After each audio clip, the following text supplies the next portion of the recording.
네, 여러분 오늘은 통신 제한 조치에 대해서 살펴보도록 하겠습니다. 통신 제한 조치는 우선 통신비밀보호법에서 규정을 하고 있는데요.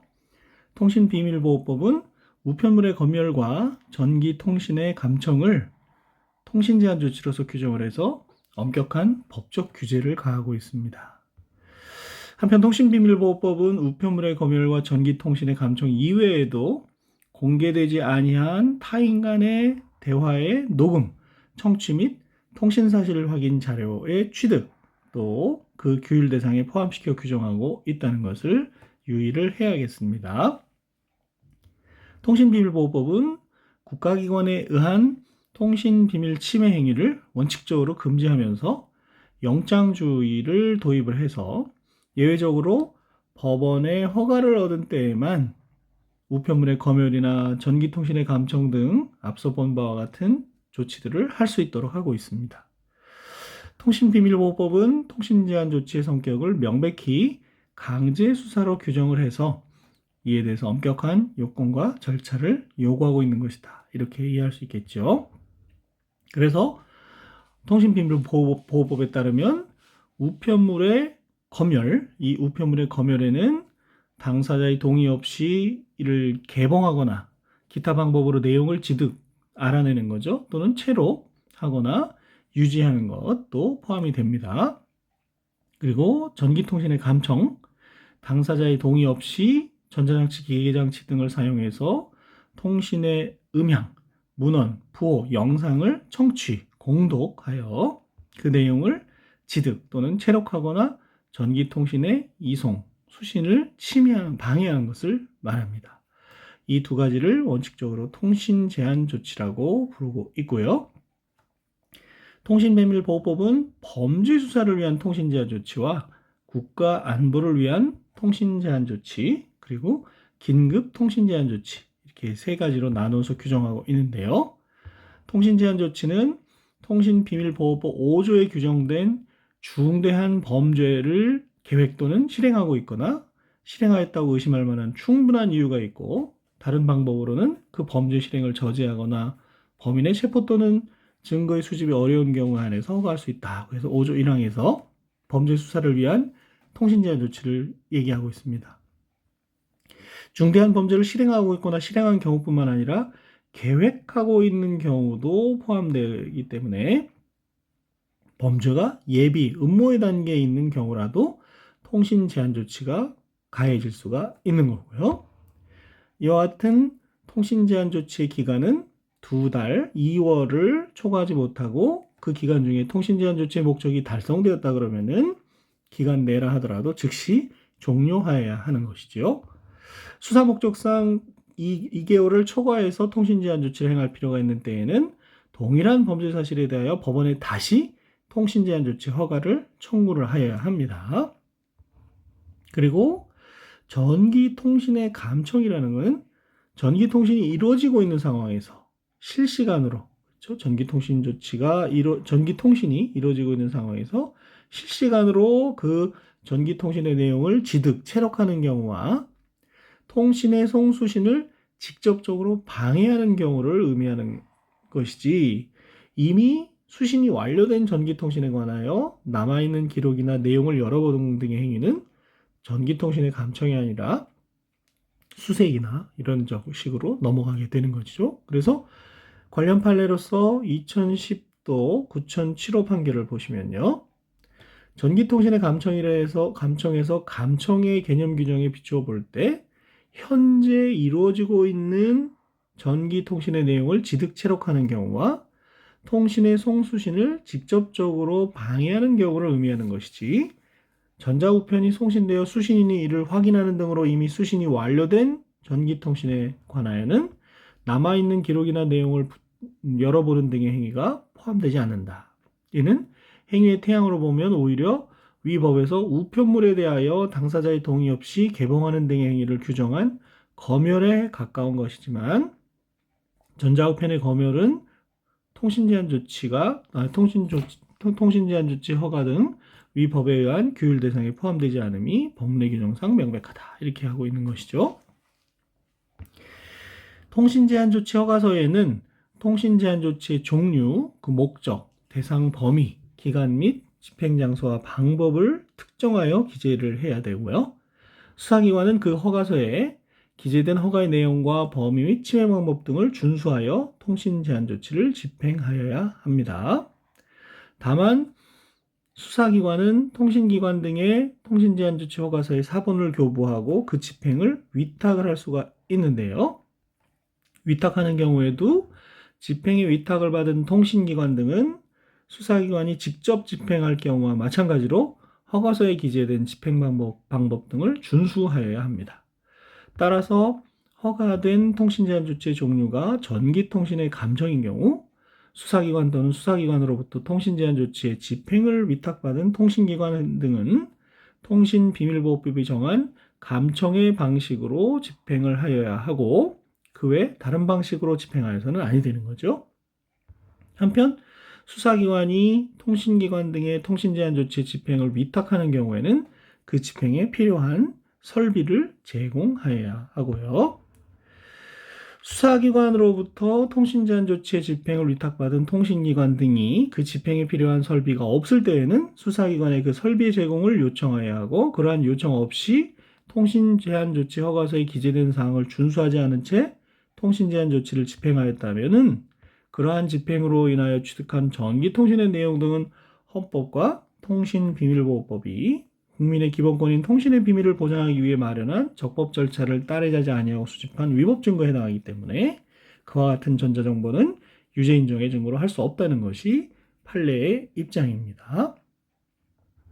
이렇게 통신제한조치 허가서를 받아서 해야 되는 것인데 긴급 통신제한조치가 있습니다. 긴급 통신제한조치는 검사, 사법경찰관 또는 정보수사기관의 장이 국가안보를 위협하는 음모행위, 직접적인 사망이나 심각한 상해의 위험을 야기할 수 있는 범죄 또는 조직범죄 등 중대한 범죄의 계획이나 실행 등 긴박한 상황에 있고 법원의 허가에 필요한 절차를 거칠 수 없는 긴급한 사유가 있는 때에 법원의 허가 없이 통신제한조치를 할 수 있다고 규정하고 있습니다. 그래서 긴급이란 말이 들어가 있다고 생각하시면 되겠고요.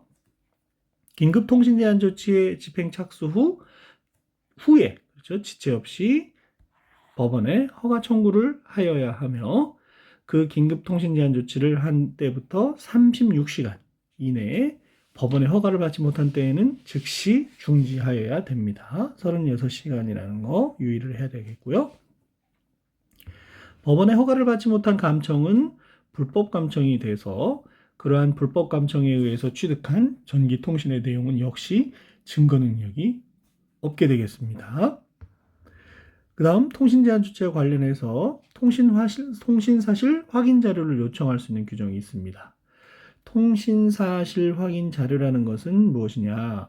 가입자의 전기통신 일시, 전기통신 개시와 종료 시간, 발착신 통신번호 등 상대방의 가입자 번호, 사용 도수, 컴퓨터 통신 또는 인터넷의 사용자가 전기통신 역물을 이용한 사실에 관한 컴퓨터 통신 또는 인터넷의 로그 기록 자료, 정보통신망에 접속된 정보통신기기의 위치를 확인할 수 있는 발신기지국의 위치 추적 자료, 컴퓨터 통신 또는 인터넷의 사용자가 정보통신망에 접속하기 위하여 사용하는 정보통신기기의 위치를 확인할 수 있는 접속지역 추적 자료 등을 통신사실 확인 자료라고 합니다. 어떤 통신을 이용했던 그런 흔적들이죠. 검사 또는 사법경찰관은 수사 또는 형의 집행을 위하여 수사를 하거나 확정된 형의 집행을 위하여 필요한 경우 전기통신사업법에 의한 전기통신사업자에게 통신사실 확인 자료의 열람이나 제출을 요청할 수가 있습니다. 이 경우 검사 또는 사법경찰관은 요청 사유, 해당 가입자와의 연관성 및 필요한 자료의 범위를 기록한 서면으로 관할 지방법원 또는 지원의 허가를 받아야 하며 허가가 있어야 되는 거죠. 관할 지방법원 또는 지원의 허가를 받을 수 없는 긴급한 사유가 있는 때에는 통신사실 확인 자료의 제공을 요청한 후 지체 없이 그 허가를 받아서 전기통신 사업자에게 송부를 해줘야 되겠습니다. 긴급한 사유라는 것은 긴급한 사유로 통신사실 확인 자료를 제공받았으나 지방보험 또는 지원의 허가를 받지 못한 경우에는 지체 없이 제공받은 통신사실 확인 자료를 폐기해야 되겠고요. 통신비밀보호법은 통신 제한 조치의 집행으로 인해서 취득한 전기통신의 내용을 통신 제한 조치의 목적이 된 범죄나 이와 관련되는 범죄를 수사, 소추하거나 그 범죄를 예방하기 위한 경우에 한정하여 사용할 수 있도록 규정을 하고 있습니다. 통신 시사실 확인 자료의 사용 제한에 관해서 이 규정을 준용하도록 하고 있어서 마찬가지로 필요한 그 목적 범위 내에서만 사용할 수 있도록 해야 되는 것이죠.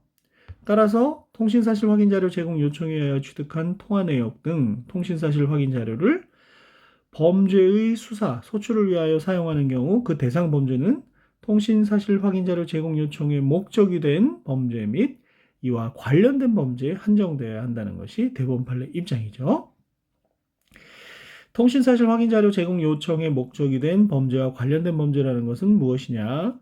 통신사실 확인 자료 제공 요청 허가서에 기재된 혐의 사실과 객관적 관련성이 있고 자료 제공 요청 대상자의 대상자와 피의자 사이에 인적 관련성이 있어야 한다. 그래서 앞서 압수수색에서 봤던 객관적 관련성, 인적 관련성 얘기를 다시 하고 있는 것을 볼 수가 있습니다.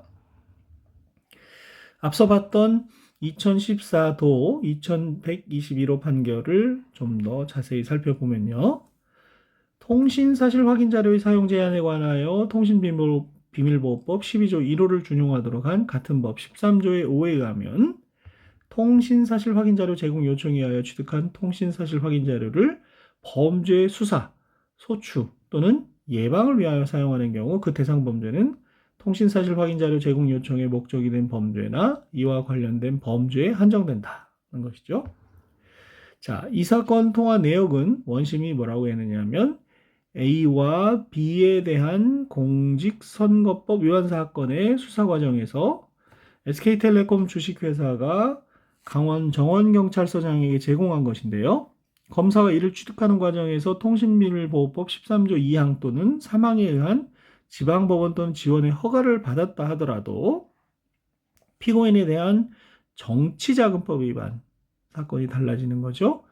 공소사실은 A와 B의 공직선거법 위반죄와는 아무 관련이 없기 때문에 이를 이 사건 공소사실에 대한 증거로 사용할 수 없다고 판단한 것이 정당하다라고 대법원이 수긍을 한 그런 판례가 되겠습니다. 무슨 뜻인지 이해가 되시지요? 두 번째로 2016도 13,489호 판결을 보시면요. 쟁점은 통신사실 확인 자료 제공 요청에 의해 취득한 통화 내역 등 통신사실 확인 자료를 범죄 수사 소추를 위해서 사용하는 경우에 대상 범죄가 통신사실 확인 자료 제공 요청의 목적이 된 범죄 및 이와 관련된 범죄에 한정되느냐 그렇다는 것이죠. 그리고 여기서 통신사실 확인 자료로 제공 요청의 목적이 된 범죄와 관련된 범죄라는 것은 무슨 의미인지 그 범위는 어떻게 되는지라고 한 거죠. 객관적, 인적 관련성 얘기가 또 등장을 할 것 같은데요. 같이 살펴보시면요.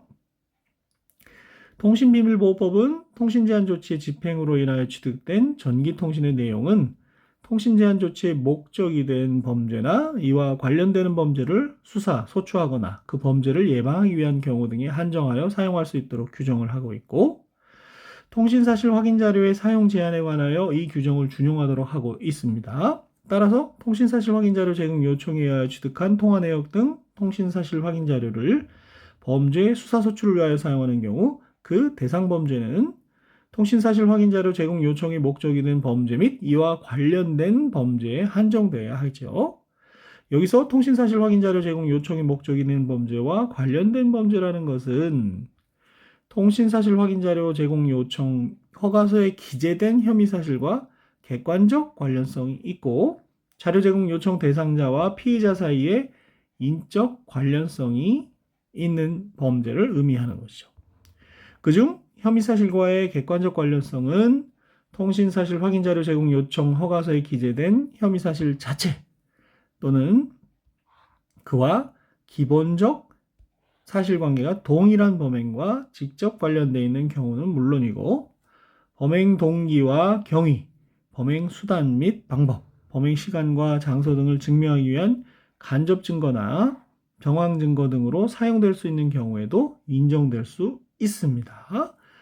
간접 증거와 직접 증거의 개념에 대해서는 증거법에서 본격적으로 다루지만 직접 증거라는 것은 요증 사실을 별도의 추론 과정 없이 바로 증명하는 증거라고 한다면 간접 증거는 증명하고자 하는 요증 사실을 바로 증명하는 것이 아니라 즉 직접적으로 증명하는 것이 아니라 간접 사실을 증명을 하고서 간접 사실을 통해서 요증 사실을 추론하는 그런 증거를 말하는 거고 다른 말로 정황 증거라고도 부르는 거죠. 그래서 간접 증거나 정황 증거는 같은 개념으로 사용이 되고 있습니다.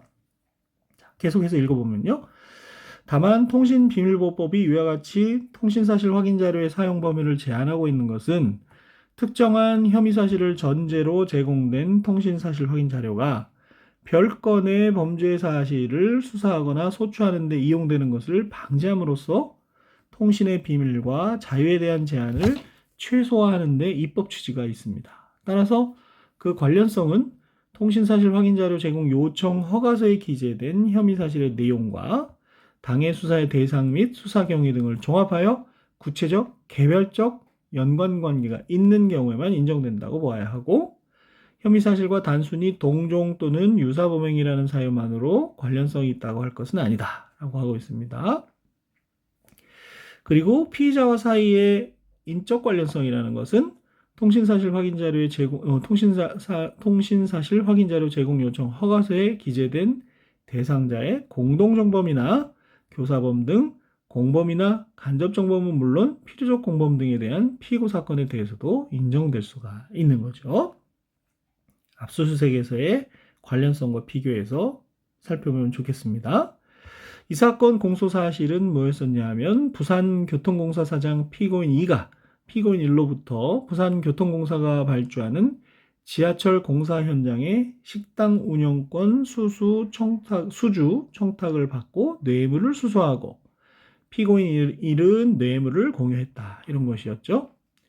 건설 현장 식당 운영권 수주와 관련한 피고인 1의 일련의 범죄 혐의와 범행 경위, 수법 등이 공통되고 이 사건에서 증거로 제출된 통신사실 확인 자료는 그 범행과 관련된 뇌물 수수 등 범죄에 대한 포괄적인 수사를 하는 과정에서 취득한 점 등을 종합하여 보면 이 사건 공소사실과 이 사건 통신사실 확인 자료 제공 요청 허가서에 기재된 혐의 사실, 즉 피고인 1의 인천 송도 건설 현장의 식당 운영권 수주 관련 금품 제공, 부산이 아니라 이번에 인천인데요.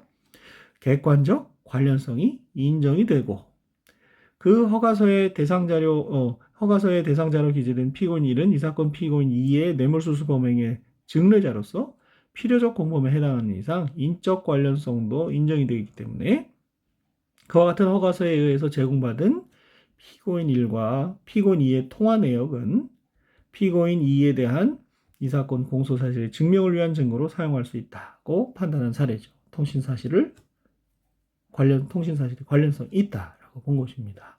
자, 통신 제한 조치와 관련해서 비밀 녹음에 대해서 살펴보면요.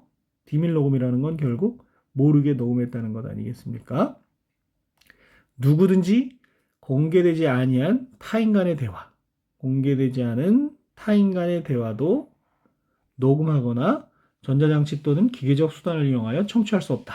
통신비밀보호법 14조 1항이 규정을 하고 있습니다. 그래서 아까 말씀드린 것처럼 통신비밀보호법에서는 이런 부분도 규정을 하고 있는 거죠. 판례는 통신비밀보호법이 적용되는 타인 간의 대화라는 것은 무엇이냐?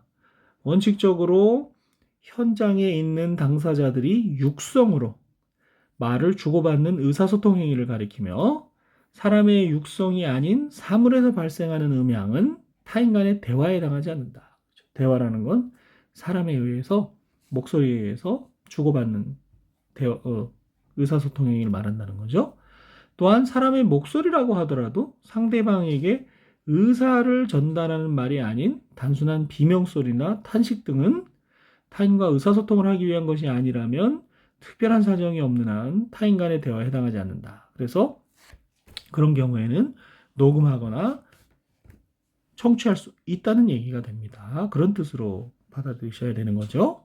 그래서 관련 판례로서 2016도 19,843호 판결에서는요. 금방 본 것처럼 사물에서 발생하는 음향이나 비명소리가 통신비밀보호법에서 보호하는 타인 간의 대화에 해당하느냐가 문제가 되었었는데요. 통신비밀보호법에서 보호하는 타인 간의 대화는 원칙적으로 현장에 있는 당사자들이 육성으로 말을 주고받는 의사소통 행위를 가리킨다. 따라서 사람이 육성이 아닌 사물에서 발생하는 음향은 타인 간의 대화에 해당하지 않는다. 또한 사람의 목소리라고 하더라도 상대방에게 의사를 전달하는 말이 아닌 단순한 비명소리나 탄식 등은 타인과 의사소통을 하기 위한 것이 아니라면은 특별한 사정이 없는 한 타인 간의 대화에 해당한다고 볼 수 없다는 것이죠. 한편 위와 같은 소리가 비록 통신비밀보호법에서 말하는 타인 간의 대화에는 해당하지 않더라도 형사 절차에서 그러한 증거를 사용할 수 있는지 여부는 개별적인 사안에서 효과적인 형사소추와 형사절차상 진실발견이라는 공익과 개인의 인격적 이익 등의 보호이익을 비교 형량해서 결정을 해야 한다는 것인데요.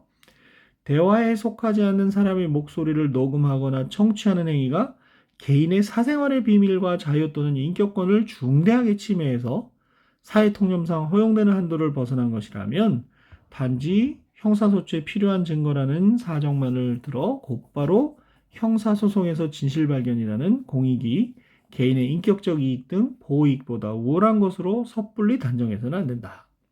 공익과 사익을 신중하게 비교해야 된다는 얘기죠. 그러나 그러한 한도를 벗어난 것이 아니라면 위와 같은 목소리를 들었다는 진술을 형사 절차에서 증거로 사용할 수 있게 되는 거죠. 그와 같은 법리에 비춰보면 공소 외인이 들었다는 우당탕 소리는 사물에서 발생하는 음향일 뿐 사람의 목소리가 아니므로 통신비밀보호법에서 말하는 타인 간의 대화에 해당하지 않는다. 악소리도 사람의 목소리이긴 하나 단순한 비명소리에 지나지 않아서 그것만으로 상대방에게 의사를 전달하는 말이라고 보기는 어려워서 특별한 사정이 없는 한 타인 간의 대화에 해당한다고 볼 수 없다는 것이죠. 나아가서 위와 같은 소리는 막연히 몸싸움이 있었다는 것 외에 사생활에 관한 다른 정보는 제공하지 않는 점, 공소외인이 소리를 들은 시간이 길지 않은 점, 소리를 듣게 된 동기와 상황, 공소외인과 피해자의 관계 등 기록에 나타난 여러 사정에 비춰볼 때 통신비밀보호법에서 보호하는 타인 간의 대화에 준하는 것으로 봐서 증거 능력을 부정할 만한 특별한 사정이 있다고 보기도 어렵다. 결국 통신비밀보호법이나 비교 형량의 원칙에 의하더라도 증거로 쓸 수 있다라고 하게 된 판시가 된 것이죠. 자, 이렇게 비밀 녹음이 금지되는데 그에 위반해서 한 녹음, 즉 불법 녹음을 하거나 청취한 경우에는 그러한 타인 간의 대화는 재판 또는 징계 절차에서 증거로 사용할 수가 없게 되는 것이죠. 위법수집 배제 증거의 한 형태라고 볼 수가 있겠습니다. 관련된 판례로서 2024년 1월 11일에 선고된 2020도 1538호 판결을 보도록 하겠습니다. 통신비밀보호법이 공개되지 않은 타인 간의 대화를 녹음 또는 청취하지 못하도록 한 것은 대화에 원래부터 참여하지 않는 제3자가 일반 공중이 알 수 있도록 공개되지 않은 타인 간의 발언을 녹음하거나 전자장치 또는 기계적 수단을 이용하여 청취해서는 안 된다는 취지가 되겠습니다. 원래부터 대화에 참여하지 않는 제3자가요. 여기서 공개되지 않았다는 것은 반드시 비밀과 동일한 의미는 아니고 일반 공중에게 공개되지 않았다는 의미이며 구체적으로 공개된 것인지는 발언자의 의사와 기대, 대화의 내용과 목적, 상대방의 수, 장소의 성격과 규모, 출입의 통제 정도, 청중의 자격 제한 등 객관적인 상황을 종합적으로 고려해서 판단해야 하겠습니다. 문제된 사건에서는요, 피해 아동의 담임교사인 피고인이 선생님이죠. 피해 아동에게 수업 시간 중에 교실에서 학교 안 다니다 오네 같아 라고 말하는 등 정서적 학대 행위를 하였다는 혐의로 기소가 되고, 피해 아동의 부모가 피해 아동의 가방에 녹음기를 넣어 수업 시간 중 교실에서 피고인이 한 발언을 몰래 녹음한 녹음 파일, 녹취록 등의 증거 능력이 문제가 됐던 사안인데요. 초등학교 교실은 출입이 통제되는 공간이고 수업 시간 중에 불특정 다수가 드나들 수 있는 장소가 아니다. 수업 시간 중인 초등학교 교실에 학생이 아닌 제3자가 별다른 절차 없이 참석해서 담임교사의 발언 내용을 청취하는 것은 상정하기 어렵기 때문에, 생각하기 어렵기 때문에 초등학교 담임교사가 교실에서 수업 시간 중 한 발언은 통상적으로 교실 내 학생들만을 대상으로 하는 것으로서 교실 내 학생들에게만 공개된 것일 뿐 일반 공중이나 불특정 다수에게 공개된 것이 아니다. 두 번째, 피고인의 발언은 특정된 30명의 학생들에게만 공개되었을 뿐 일반 공중이나 불특정 다수에게 공개되지 않았으므로 대화자 내지 청취자가 다수였다는 사정만으로 공개된 대화로 평가할 수는 없고 30명의 학생이 들었다 하더라도요.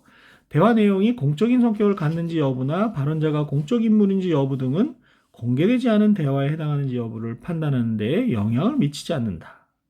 세 번째, 피해 아동의 부모는 피고인의 수업 시간 중 발언의 상대방 즉 대화에 원래부터 참여한 당사자에 해당하지 않는 점 등에 비춰보면 이 사건 녹음 파일 등은 통신비밀보호법 14조 1항을 위반해서 공개되지 아니한 타인 간의 대화를 녹음한 것이기 때문에 통신비밀보호법 14조 2항 및 4조에 따라 증거 능력이 부정된다고 봐야 하고, 사생활 및 통신의 불가침을 국민의 기본권의 하나로 선언하고 있는 헌법 규정과 통신 및 대화의 비밀보호, 통신 및 대화의 자유신장을 목적으로 제정된 통신비밀보호법의 취지에 비춰보면 원심이 들고 있는 사정들을 이유로 이 사건 녹음 파일이나 녹취록 등의 증거 능력을 인정할 수는 없다라고 원심 판결을 파기한 사례입니다. 원심에서는 증거 능력을 인정했지만 대법원에서는 앞서 본 바와 같은 이유로 증거 능력을 인정할 수 없다고 했던 사안입니다. 잘 기억을 해야겠고요.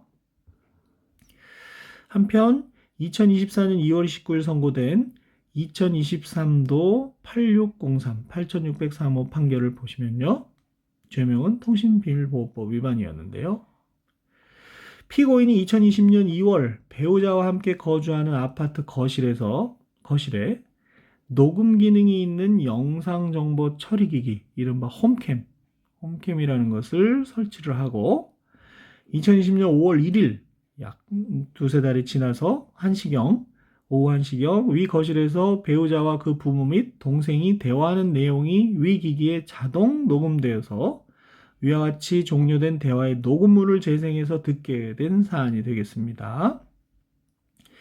이것은 이미 종료된 대화의 녹음물을 재생하여 듣는 것이어서 통신비밀보호법상 청취에 해당하지 않는다라고 판단한 그런 사례가 되겠습니다. 역시 주의해서 봐야 되겠죠. 지금 실시간으로 이루어지고 있는 그런 대화가 아니다. 이런 취지로 이해가 되겠습니다.